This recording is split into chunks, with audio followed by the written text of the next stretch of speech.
ಈ ಸಲ 2026ನೇ ಒಂದು ವರ್ಷದಲ್ಲಿ ಕರ್ಕಾಟಕ ರಾಶಿಯವರಿಗೆ ಯಾವ ಫಲಗಳು ಅಂತ. ಪ್ರಾರಂಭದಲ್ಲಿ 6 ತಿಂಗಳು ಅಶುಭ ಫಲಗಳು ಅಂತ. ಫಲಗಳು ಅಷ್ಟು ಒಳ್ಳೆಯದಿಲ್ಲ. ಅವರವರು ಮಾಡುವ ಉದ್ಯೋಗದಲ್ಲಿ, ವ್ಯವಹಾರದಲ್ಲಿ ಅಡೆತಡೆಗಳು ಬರ್ಬೋದು ಅಂತ ಹೇಳ್ಬೋದು. ದ್ವಾದಶದಲ್ಲಿ 12ರಲ್ಲಿ ಗುರು, ಅಷ್ಟಮದಲ್ಲಿ ರಾಹು, ದ್ವಿತೀಯದಲ್ಲಿ ಕೇತು. ಇದು ಅಷ್ಟು ಒಳ್ಳೆಯದಲ್ಲ. ಇದರಿಂದ ಸುರಿಗೆ ಅಶುಭ ಫಲಗಳು ಬರ್ತದೆ ಅಂತ ಹೇಳುವಂಥದ್ದು. ಆನಂತರ ಭಾಗ್ಯದಲ್ಲಿ ಶನಿ ಇದ್ದಾನೆ. ಇವನ ಕೆಲಸ ಏನಂದರೆ ಹೊರಗಿನ ವ್ಯಕ್ತಿಗಳಿಂದ ನಿಮಗೆ ಕೆಲವು ತೊಂದರೆಗಳು ಬರುವುದು ಅಂತ ಉಂಟು. ಆ ತೊಂದರೆಗಳಿಗೆ ಸಿಲುಕದ ಹಾಗೆ ನಾವು ಜೀವನವನ್ನು ಮುಂದುವರಿಸಬೇಕು ಅಂತ ಹೇಳ್ಬೋದು.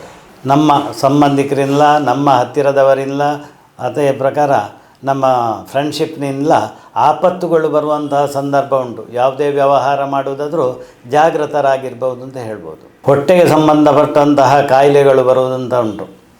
ಅದನ್ನು ಸ್ವಲ್ಪ ಆಹಾರದಲ್ಲಿ, ಅದೇ ಪ್ರಕಾರ ನಮ್ಮ ದಿನನಿತ್ಯದ ಆಹಾರದಲ್ಲಿ ಸ್ವಲ್ಪ ಜಾಗೃತರಾಗಿರಬೇಕು. ಈ ದೆಸೆಯಿಂದ ಬೇರೆಯವರಿಂದ ಕೆಲವು ಸಲ ವಂಚನೆಗೆ ಒಳಗಾಗುವುದು ಅಂತ ಉಂಟು. ಅಂತಹ ಸಂದರ್ಭ ಇರ್ತದೆ. ಅಪವಾದಗಳು ಬರುವುದು, ನಾವು ಮಾಡಿದ್ದನ್ನು ಮಾಡಿದ್ದೇವೆ, ಇಂಥದ್ದೆಲ್ಲ ತೊಂದರೆಗಳು ಬರುವುದು, ಇದಂಥ ಬರುವಂಥ ಲಕ್ಷಣಗಳುಂಟು, ಯೋಗ ಉಂಟು. ಅದನ್ನು ನಾವು ಜಾಗೃತರಾಗಿರಬೇಕು ಅಂತ ಹೇಳ್ಬೋದು. ಭಾರಿ ಹತ್ತಿರದಲ್ಲಿ ಸ್ನೇಹಿತರಿರ್ತಾರೆ. ಅವರು ನಿಮಗೆ ಅನುಕೂಲ ರೀತಿಯಲ್ಲಿ ಬರ್ತಾರೆ. ನಿಮಗೆ ಏನು ಬೇಕು ಅಥವಾ ಕಷ್ಟ ಕಾಲದಲ್ಲಿ ಸಹಾಯ ಮಾಡುವುದ, ಇಷ್ಟಾರ್ಥಗಳನ್ನು ಈಡೇರಿಸುವುದು, ಇದೆಲ್ಲ ಮಾಡಿಕೊಡ್ತಾರೆ ಅಂತ ಹೇಳ್ಬೋದು. ಕೃಷಿ ಮಾಡುವವರಿಗೆಲ್ಲ ಸ್ವಲ್ಪ ಕಷ್ಟ. ಕೃಷಿಯಲ್ಲಿ ನಮಗೆ ತೊಂದರೆಗಳು ಬರುವುದಂತ, ಆ ಕೃಷಿಯಲ್ಲಿ ಹಾನಿಯಾಗುವುದ, ಕೃಷಿಗೆ ಬೇಕಾದ ಮಾರುಕಟ್ಟೆಯಲ್ಲಿ ವ್ಯವಹಾರ ಸಿಕ್ಕದೇ ಇರುವುದ, ಇದರಿಂದ ತೊಂದರೆಗಳು ಬರುವುದಂತ ಉಂಟು. ಅದನ್ನೆಲ್ಲ ಬರುವಂಥ ಲಕ್ಷಣ ಉಂಟು. ಇದರಿಂದ ದೇವರ ಕಡೆಯಿಂದ ನಮಗೆ ಪ್ರಾರ್ಥನೆ ಮಾಡುವುದು, ನಾಸ್ತಿಕತೆಗೆ ಹೋಗುವುದು, ಇಂಥದ್ದೆಲ್ಲ ಲಕ್ಷಣ ಇರ್ತದೆ. ಹಿರಿಯರೊಂದಿಗೆ ಭಿನ್ನಮತಾಗಿ, ಗುರುಗಳೊಂದಿಗೆ ಭಿನ್ನಮತಾಗಿ ನಮ್ಮ ಜಾಗ ಪಲ್ಲಟನ ಮಾಡುವುದು ಅಂತ ಊರಿಂದ ಊರಿಗೆ ಹೋಗುವಂಥ ಲಕ್ಷಣ ಎಲ್ಲ ಉಂಟು. ಕೌಟುಂಬಿಕವಾಗಿ ಕಲಹ ಬರುವುದು. ಅದೇ ಪ್ರಕಾರ ಸ್ತ್ರೀಯರಿಗೆ, ಈ ರಾಶಿಯವರಿಗೆ ಪುರುಷರಿಂದ ತೊಂದರೆ ಬರುವುದು, ಪುರುಷರಿಗೆ ಸ್ತ್ರೀಯರಿಂದ ತೊಂದರೆ ಬರುವಂತಹ ಲಕ್ಷಣಗಳು ಉಂಟು. ಇದನ್ನು ಜಾಗೃತರಾಗಿರಬೇಕು. ನಮ್ಮ ಆಹಾರ ಮೊದಲಾಗಿ, ಅದರಿಂದ ನಮಗೆ ವಿಷಪ್ರದ ಆಗುವುದು ಅಂತ ಉಂಟು, ತೊಂದರೆಗಳು ಬರುವುದು ಅಂತ. ಇದರಿಂದ ಅನಾರೋಗ್ಯ ಬರುವುದು.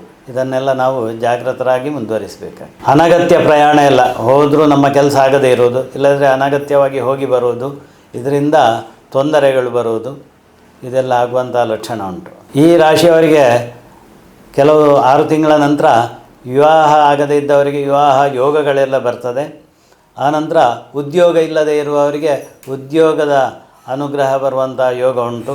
ಇದನ್ನು ಸದುಪಯೋಗ ಪಡಿಸಿಕೊಂಡು ದೇವರ ಕೆಲವು ಪ್ರಾಯಶ್ಚಿತ್ತಗಳುಂಟು, ಅದಕ್ಕೆ ಪರಿಹಾರಗಳು ಅಂತ, ಅದನ್ನು ಮಾಡಿದರೆ ಎಲ್ಲ ಪರಿಹಾರ ಆಗ್ಬೋದು. ವೈದ್ಯ ವೃತ್ತಿಯವರಿಗೆ ಅಪವಾದಗಳು ಬರುವುದು, ಕಿರಿಕಿರಿ ಆಗುವುದು, ಅವರಿಗೆ ತೊಂದರೆಗಳು ಬರುವಂಥ ಲಕ್ಷಣ ಉಂಟು. ಶಿಲ್ಪಕಲೆ ಮಾಡುವವರಿಗೆಲ್ಲ, ಚಿತ್ರೀಕರಣ ಮಾಡುವುದ, ಶಿಲ್ಪಕಲೆ ಮಾಡುವವರಿಗೆ, ಅದೇ ಪ್ರಕಾರ ಬೇಕಾದ ಕಲಾವಿದರು ಅಂತ ಹೇಳ್ತಾರೆ, ಅವರಿಗೆಲ್ಲ ಈ ವರ್ಷದ ಈ ರಾಶಿಯವರಿಗೆ ಒಳ್ಳೆಯ ಅನುಗ್ರಹ ಉಂಟು. ಷೇರು ವ್ಯವಹಾರದಲ್ಲೆಲ್ಲ ತೊಂದರೆ ಆಗುವಂಥ ಲಕ್ಷಣ ಉಂಟು. ಅದರಲ್ಲಿ ಜಾಗೃತ ಆಗಿರಬೇಕು ಈ ರಾಶಿಯವರು. ಇನ್ನು ಬಂಡವಾಳ ಹಾಕೋದ್ರಲ್ಲೆಲ್ಲ ಮುಳುಗುವುದು ಅಥವಾ ವ್ಯವಹಾರ ಆಗದೇ ಇರುವುದು, ಇಂಥದ್ದೆಲ್ಲ ಬರ್ಬೋದು. ಅದರಲ್ಲಿ ಜಾಗೃತರಾಗಿರಬೇಕು. ಆಸ್ತಿ ವಿಚಾರದಲ್ಲಿ ಜಗಳಗಳು ಅನಾವಶ್ಯಕವಾಗಿ ಬರುವುದು ಅಂತ ಉಂಟು. ಅದನ್ನು ಜಾಗೃತರಾಗಿರಬೇಕು. ಇದಕ್ಕೆಲ್ಲ ಪರಿಹಾರ ಉಂಟು. ಈ ರಾಶಿಯವರಿಗೆ ಇಂಥ ಪರಿಹಾರ ಅಂತ. ದುರ್ಗಾ ಆರಾಧನೆ ಇದರಲ್ಲಿ ಪ್ರಾಮುಖ್ಯತೆ. ದುರ್ಗಾ ನಮಸ್ಕಾರ ಪೂಜೆ ಉಂಟು, ದುರ್ಗಾ ಹೋಮ ಉಂಟು, ಆನಂತರ ದತ್ತಾತ್ರೇಯ ಹೋಮ ಉಂಟು, ಅಥರ್ವಶೀರ್ಷ ಹೋಮ ಅಂತ, ಇದು ಗಣಪತಿಗೆ ಸಂಬಂಧಪಟ್ಟದ್ದು. ಇದನ್ನೆಲ್ಲ ಮಾಡಿದರೆ ಶುಭ ಫಲಗಳನ್ನು ಈ ರಾಶಿಯವರಿಗೆ ಅನುಗ್ರಹ ಮಾಡ್ತಾರೆ.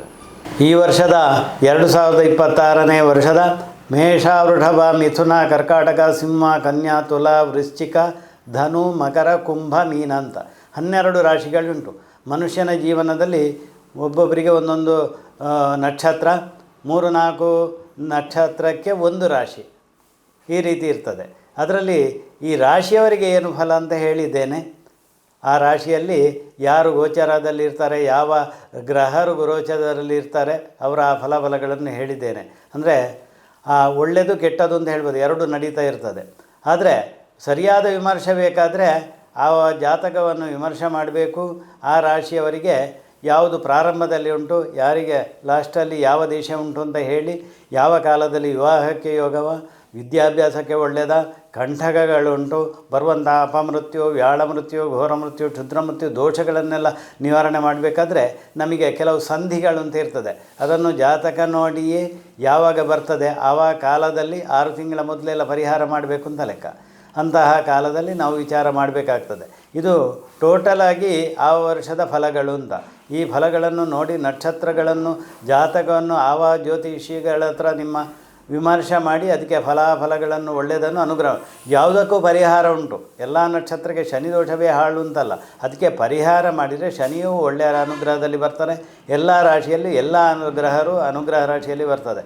ಯಾಕಂದರೆ ಆವ ದೇಶ ಒಳ್ಳೆಯದು ಅಂತಲ್ಲ, ಅದರಲ್ಲಿ ಆವ ಮನೆಗಳಲ್ಲಿ ಆವ ರಾಶಿಗಳಿದ್ದರೆ ಯಾವ ಫಲ ಕೊಡ್ತಾರೆ ಅಂತ ಹೇಳೋದು.